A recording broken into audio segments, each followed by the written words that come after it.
క్రీస్తునందు ప్రియ దేవుని బిడ్డలారా, దేవుని సంగమా, యేసుక్రీస్తు యొక్క పుణ్యనామములు మీ అందరికీ వందనాలు తెలియజేస్తున్నాము. ఈరోజు దేవుని యొక్క వాగ్దానము చదువుకుందాము.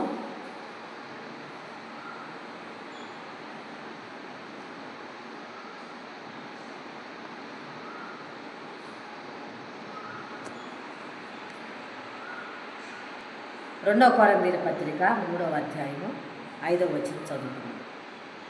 రెండవ కొరింథీయుల పత్రిక 3వ అధ్యాయము 5వ వచనం. మా సామర్థ్యము దేవుని వలననే కలిగి ఉన్నది. ఇది దేవుని యొక్క వాగ్దానం ఈరోజు. కనుక ప్రియమైన దేవుని బిడ్డారా, ప్రతి ఒక్కరూ మరి ఈ యొక్క వాగ్దానం చొప్పున ప్రార్థించండి. మరియు ఈ యొక్క వాగ్దానాన్ని జ్ఞాపకం చేసుకుంటూ ఈ యొక్క మరి పగలంతా కూడా మరి దేవుని ఎదుట జీవించడానికి, మరి ఆయనకి నమ్మకస్తుగా ఉండటానికి మరి సిద్ధపడదామని దేవుడి యొక్క వాగ్దానాన్ని మనందరి హృదయాల్లో దీవించి ఆశీర్వదించుగాక. మరియు ఈ యొక్క వాగ్దానాన్ని ఈ యొక్క ఛానల్ మరి సబ్స్క్రైబ్ చేసుకోండి, మరియు లైక్ చేయవలసిందిగా మనం చేస్తూ ఈ యొక్క మాటను ముగిస్తూ ఉన్నాను.